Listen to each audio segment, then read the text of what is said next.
Well, when was the last time you took a moment to admire a work of art? Well, if it's been a while, now is the time to do that. October is National Arts and Humanities Month. WFXR's Hazelmarie Anderson went to Roanoke this morning where she is appreciating the arts.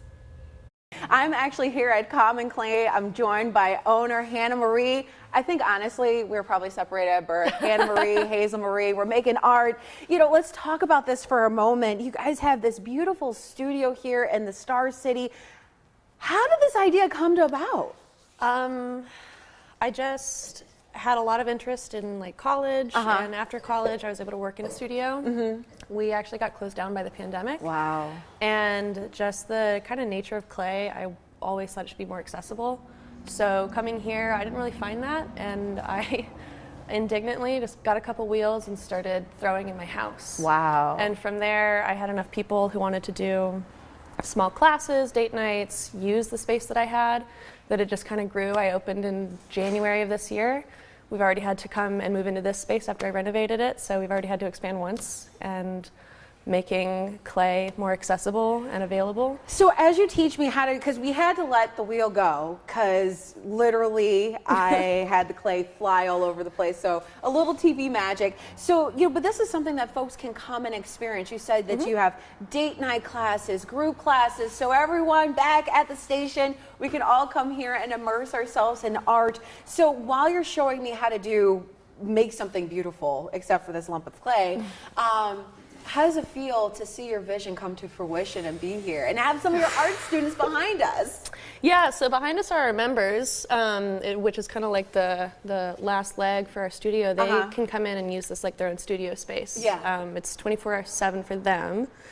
It's astonishing. I did not ever think that it would turn into this. From what I started doing a year ago, it's incredible to see, and the kind of community and people who partake in here. I mean, there were days where I would just come in and there's new furniture, there's a musical instrument. Somebody brought a piano in a couple months ago. That's so cool. And that's exactly the kind of connection and flow that I wanted. I just wanted people to finally feel, after 2 years, like they had a place to create and get to know one another and commiserate over this shared knowledge. So, well, let's create something. I kind of want to make a pot for my mom. I mean, I haven't touched clay since 2nd grade. So how do I do this? So what you want to do is, now that we've attached it, go ahead and kick your wheel onto full speed. So full push speed? That, pedal all the way down. Oh, all the way down.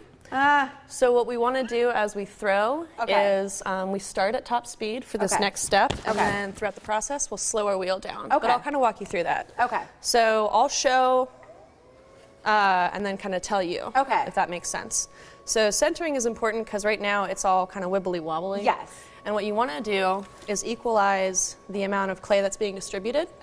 So, and the water is to help reduce friction. I'm going to throw a lot at you. Oh, no, it's okay, because you know, you can come and you can actually get a class, because I mean, this is, we can't do everything, but you can go online, our WFXRTV.com, for more information, how you can participate. So let's see, as you're walking us through real quick, how can we make at least a divot in it? So the first most key step, see how my hand's shaking?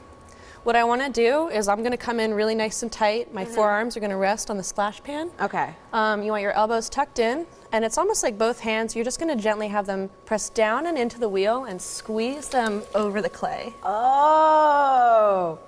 Nope, there we go. And I'm stopping. Okay, so I'm going to work on my technique.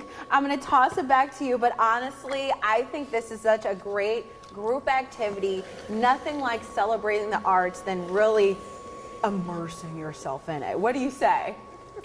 I have to agree, Hazelmarie. Now again, Common Clay Pottery is open Wednesday through Sunday from noon until 5 o'clock. That's not a bad idea. It's closed on Monday and Tuesday. I say that's a good team building exercise that we can do. Yeah, what do you think, Kara? It might be nice to like compare to see how all of us do with that, because I feel like mine might be a little wibbly wobbly. It might not even look like a vase or a pot at that point. Well, for today, whether you're enjoying the arts or maybe you're enjoying some of those fall colors outside, we're really staying dry for most of this Wednesday. It's just going to get cloudier out there, so keep that in mind.